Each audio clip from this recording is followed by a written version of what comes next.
नमस्कार मंडळी, चला तर आज आपण बनवणार आहोत जिलेबी। त्यासाठी 1 वाटी मैदा पीठ आणि 2-3 चम्मच असं तांदळाचं पीठ एकत्र करून चाळून घेतलेलं आहे मी। आणि तांदळाच्या पिठाने जिलेबी छान कुरकुरीत होते। आणि 1 चम्मच दही टाकलेलं, त्याच चम्मचने 1 चम्मच तूप टाकून घ्यायचं, चवीनुसार मीठ टाकलेलं आणि पाणी टाकून भिजून घ्यायचं आहे। पाणी हे एका दमानं टाकायचं नाही, थोडंच पाणी टाकायचं आणि सरसरीत असं बॅटर हे दिसलं पाहिजे आपल्याला। पहा, छान असं झालेलं आहे। 1 चम्मच सोडा टाकलेला आहे, बेकिंग पावडर आणि खाण्याचा सोडा मिळून 1 चम्मच टाकला आणि छान असं फेटून घ्यायचं एकाच दिशेने 2-3 मिनटं तरी फेटून घ्यायचं। आणि हे बॅटर आपलं तयार झालेलं आहे, बाजूला ठेवून द्यायचं 10 मिनटं। आणि इकडे पाक करून घेऊ। 1 वाटी साखर तर 1 वाटीच पाणी आणि छानपैकी अशी त्याला उकळी येऊ देऊ। 1 विलायची टाकलेली आहे त्यामध्ये आणि चिमूटभर कलर टाकून द्यायचा, केसरी कलर टाकलेला आहे। छान उकळी येऊ द्यायची। पाक हा रेडी झालेला आहे। आता कढई ठेवून देऊ आणि कढईमध्ये तेल टाकायचं आहे।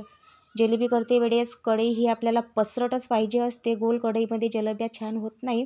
आणि हे पसरट असल्यामुळे 4-5 अशा मस्तपैकी जिलेब्या आपल्या त्यामध्ये बसलेल्या आहे आणि छान अशा तळून घ्यायच्या, कुरकुरीत अशा झालेल्या आहे आपल्या जिलेब्या। आणि पाक इकडे रेडी आहे, तर त्या पाकामध्ये गरमागरम जिलेब्या टाकून द्यायचा आणि छान अशा बुडून घ्यायच्या त्या पाकामध्ये। अशाच प्रकारे सर्व बॅटरच्या जिलेबी मी करून घेतलेल्या आहे। पाहू शकता तुम्ही, छानपैकी अशा पाकात मुरत आहे। दुसऱ्या जिलेब्या होईपर्यंत त्या पाकातच मुरू द्यायच्या। आणि प्लेटमध्ये सर्व केली आहे, रसरशीत अशी झालेली आहे। काही गोड खायचं वाटलं तर अशा घरच्या घरी छान जिलेब्या आपण करू शकतो आणि मुलांना आणि सर्व परिवाराला देऊ शकतो। पहा किती छान अशी झालेली, आतमध्ये सुद्धा रस केलेला आहे। तर कशी वाटली तुम्हाला माझी रेसिपी कमेंट्स करून मला सांगत जा, म्हणजे मला कळेल की माझा व्हिडिओ कुठपर्यंत पोहोचलेला आहे, कुठून तुम्ही पाहत आहात।